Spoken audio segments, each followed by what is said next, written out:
जब भी मैं अपनी ये कहानी दोहराता हूं तो जैसे मेरा बचपन फिर मेरी आंखों में जिंदा हो जाता है। वो बचपन जो पतंगों के पीछे भागना चाहता था, लेकिन ईंटों के बोझ तले दबा हुआ था। मेरी उम्र थी गिल्लियां और गेंद पकड़ने की, लेकिन मुझे जिम्मेदारियों और रिश्तों के जर्जर टुकड़े संभालने पड़ रहे थे। मुझे तो यह भी नहीं मालूम था कि बाहर की दुनिया इतनी कड़वी होती है कि बच्चा भी उसमें घुटन महसूस करता है। हमारे घर की शुरुआत ही एक दर्द भरी आंधी से हुई थी। मेरे ताऊजी रोज हमारे घर आकर पापा से हिस्सा मांगते थे।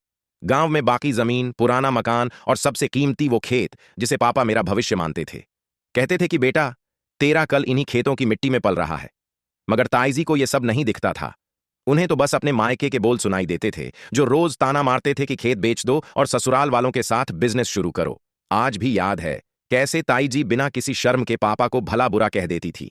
कहती, बड़े भाई बनकर मत दिखाओ, बांट दो सब। मेरा मन डर से बैठ जाता था, क्योंकि ताऊ ताईजी के कदम जैसे खुशियों पर कालिख लगाकर चले आते थे।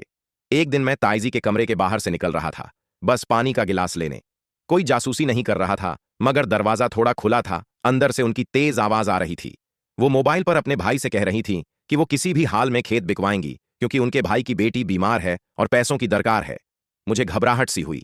भागा भागा पापा के पास गया और सब बताया। मगर पापा ने उलटा डांट दिया कि बच्चों को छुप छुप कर बातें नहीं सुननी चाहिए।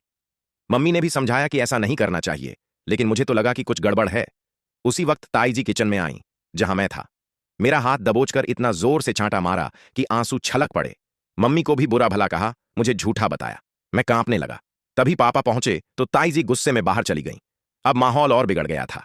पहली दफा ताऊ जी ने पापा का नाम लेकर जोर से खींचा, खेत बेचो या जवाब दो। मैंने पहली बार पापा को किसी के सामने इस तरह अपमानित होते देखा।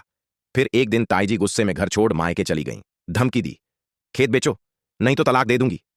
पापा टूट गए। बोलते रहे, ये खेत हमारे कल के लिए है।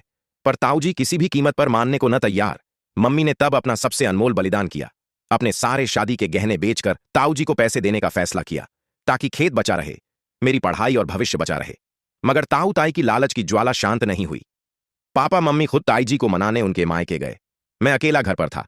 रात के करीब 2 बजे ताऊ जी वापस आए। शरीर पर कहीं खून के धब्बे थे, हाथ कांप रहे थे। बोले, तेरे माँ बाप का एक्सीडेंट हो गया।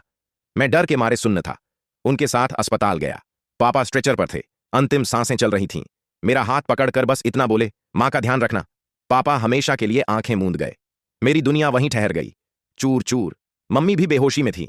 उसकी टांगें पूरी तरह दब गई थीं। डॉक्टर को उनकी जान बचाने के लिए टांगें काटनी पड़ी। होश आने पर जब मम्मी को खबर दी गई तो वो फूट फूट कर रो पड़ी। कई बार सदमे में जाकर बेहोश हो जाती। पापा का क्रियाकर्म खत्म हुआ तो दुख थमा नहीं, बल्कि असली दुख शुरू हुआ। ताऊ ताई का असली रंग सामने आ गया। ताऊ ने हमारे सामने ऐसा व्यवहार किया जैसे हम कोई बोझ हो। टैक्सी भी बेच दी। 15 लाख वाली गाड़ी 2 लाख में। बोले, गाड़ी कबाड़ थी। स्कूल छुड़वाकर मुझे दुकान पर बैठाया। ताई जी ने किचन बंद कर मुझे और मम्मी को 3 दिन भूखा रखा। मम्मी को व्हील चेयर पर होते हुए धक्का मारा। ताऊ जी ने पैसे और फर्जी कागजों के बल पर पूरी जायदाद हथिया ली। अदालत में साबित कर दिया कि पापा की कोई संतान ही नहीं। मेरी मौजूदगी को कानूनी कागजों से मिटा दिया। आखिर हमें घर से निकाल दिया। मम्मी ने अपनी आखिरी सोने की अंगूठी बेचकर एक टपकती छत वाले अंधेरे टेढ़े मेढ़े कमरे में ठौर बनाई। वहीं अब हमारा घर बन गया। मैंने वर्कशॉप में काम शुरू किया, सुबह से रात तक। फैक्ट्री में भी काम मिला। सरकारी स्कूल जाता, पर आधा होश काम में ही रहता था। मेरी उम्र खेलने की थी, पर मैं जिंदगी से 2-2 हाथ कर रहा था। एक दिन फैक्ट्री मालिक बोनस बांटने आया। मुझे देखकर नाम पूछा, फिर मम्मी का नाम। अचानक उसकी आंखें नम हो गईं। उसने मुझे गले लगा लिया। बोला, तू मेरा परिवार है। मैं चौंक गया। बताया कि वह मम्मी का दूर का मामा है, जिसे हमारा परिवार बरसों से मरा समझता था। बिछड़े रिश्ते अचानक जिंदा हो गए। मैंने वो प्यार महसूस किया जो बरसों तक कहीं गुम था। फैक्ट्री के मालिक ने हम दोनों को अपनाया। मम्मी की व्हील चेयर साफ की, उनके लिए सबसे हल्का कमरा दिया।